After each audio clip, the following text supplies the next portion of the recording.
Hello दोस्तों, नमस्कार। मैं अमितोष पंडित आप सभी का स्वागत करता हूं और आप देख रहे हैं एपी न्यूज। चलिए देखते हैं आज की टॉप 10 न्यूज। अगर आपको ये न्यूज पसंद आता है तो आप ज्यादा से ज्यादा लाइक, शेयर एंड सब्सक्राइब कीजिए, जिससे यूट्यूब ये वीडियो को ज्यादा से ज्यादा लोगों को रिकमेंड करेगी। भिवंडी की राजनीति में नया मोड़ आया है, जहां पूर्व मेयर बिलास पाटिल और उनके बेटे नगर सेवक मयूरेश पाटिल को अदालत ने अग्रिम जमानत मिल गई है। झड़प मामले में अब तक 26 आरोपियों को राहत मिल चुकी है, जिनमें 23 कोनाक विकास अघाड़ी और 3 भारतीय जनता पार्टी से जुड़े बताए जा रहे हैं। इस फैसले के बाद मेयर चुनाव को लेकर राजनीतिक गतिविधियां तेज हो गई हैं और दल नई रणनीतियों पर काम में जुट गए हैं। माना जा रहा है कि इस राहत का असर आने वाले चुनावी गणित पर साफ दिखाई दे सकता है। भिवंडी के फातिमा नगर स्थित आइटा कंपाउंड में देर रात करीब 1:30 बजे कपड़े के एक कारखाने में शॉर्ट सर्किट से भीषण आग लग गई। मजदूरों और स्थानीय लोगों ने गाड़ी धोने वाली मोटर की मदद से आग पर काबू पाने की कोशिश की और काफी हद तक सफल भी रहे। सूचना मिलते ही शांतिनगर पुलिस मौके पर पहुंची और फायर ब्रिगेड व टोरेंट पावर को खबर दी गई, जिसके बाद बिजली काटकर आग पूरी तरह बुझाई गई। राहत की बात यह रही कि इस घटना में कोई जनहानि नहीं हुई, हालांकि हजारों रुपए का सामान जलकर खाक हो गया। अजीत दादा पवार को श्रद्धांजलि देते हुए विभिन्न दलों के नेताओं और कार्यकर्ताओं ने उन्हें सबको साथ लेकर चलने वाला जन नेता बताया।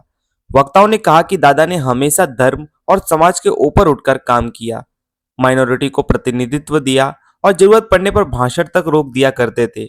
नेताओं ने याद किया कि वे सुबह से ही लोगों की समस्या सुनते और अधिकारियों को तुरंत निर्देश देकर काम करवाते थे। उनका कहना था कि दादा के जाने से महाराष्ट्र की राजनीति में बड़ी कमी आई है, लेकिन उनके विकास का सपना मिलकर आगे बढ़ाया जाएगा।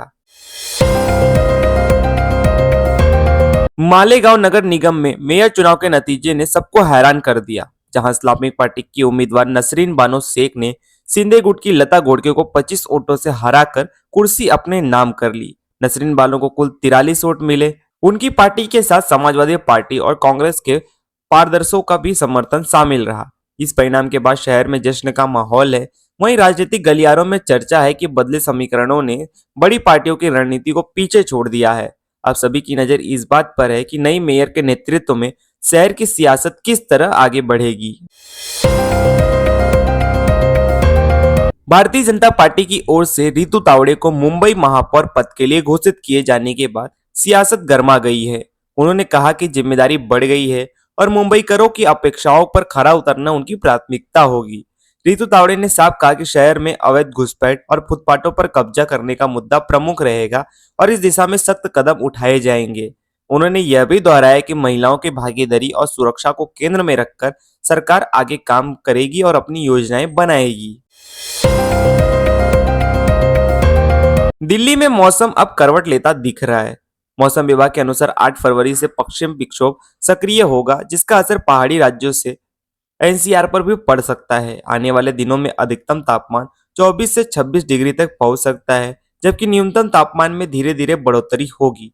9 और 10 फरवरी को आंशिक बादल और हल्की धुंध रह सकती है, लेकिन साफ है कि राजधानी में ठंड अब धीरे धीरे खत्म होने की ओर बढ़ रही है। नरेंद्र मोदी ने कुआलालंपुर में मलेशिया के प्रधानमंत्री अनवर इब्राहिम से मुलाकात की। परदाना पुत्रा भवन में दोनों देशों के मंत्रियों और प्रतिनिधि मंडलों के साथ बैठक हुई, जहां आपसी सहयोग और साझेदारी को मजबूत करने पर चर्चा की गई। प्रधानमंत्री मोदी ने गर्मजोशी भरे स्वागत के लिए आभार जताया और भारत मलेशिया के सांस्कृतिक संबंधों और भरोसे को दोनों देशों की सबसे बड़ी ताकत बताया। उन्होंने कहा कि भारत तेजी से बदल रहा है और दुनिया में भरोसेमंद साझेदार के रूप में उभर रहा है। अलवर में आयोजित टाइगर हाफ मैराथन 2026 को मुख्यमंत्री भजनलाल शर्मा ने उप मुख्यमंत्री दिया कुमारी के साथ हरी झंडी दिखाकर रवाना किया। इस मौके पर अभिनेता रणदीप हुड्डा भी मौजूद रहे। बड़ी संख्या में धावकों ने हिस्सा लिया और आयोजन के जरिए फिटनेस व वन्य जीव संरक्षण का संदेश दिया गया। उज्जैन में नगर निगम ने लगभग 150 साल पुरानी पंचपीर दरगाह के आसपास बने अवैध निर्माणों पर बड़ी कार्रवाई की। सुबह से शुरू हुए इस अभियान में प्रशासनिक अमला मौके पर मौजूद रहा और किसी तरह की अप्रिय स्थिति से बचने के लिए भारी पुलिस बल तैनात किया गया। अधिकारियों के मुताबिक रास्तों को खुला रखने, श्रद्धालुओं की आवाजाही आसान करने और इलाके को व्यवस्थित करने के उद्देश्य से यह कदम उठाया गया है। कार्रवाई के दौरान सुरक्षा व्यवस्था कड़ी रही और पूरे क्षेत्र में निगरानी रखी गई। लक्की ओबरॉय की जालंधर में अज्ञात हमलावरों ने गोली मारकर हत्या कर दी, जिससे राजनीतिक हलकों में हड़कंप मच गया है।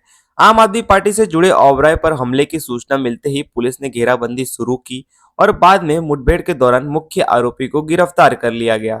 अमृतसर पुलिस ने बताया कि पूरे मामले की गंभीरता से जांच की जा रही है और वारदात के पीछे शामिल अन्य लोगों की तलाश जारी है। घटना के बाद क्षेत्र में सुरक्षा बढ़ा दी गई है और हालात पर नजर रखी जा रही है।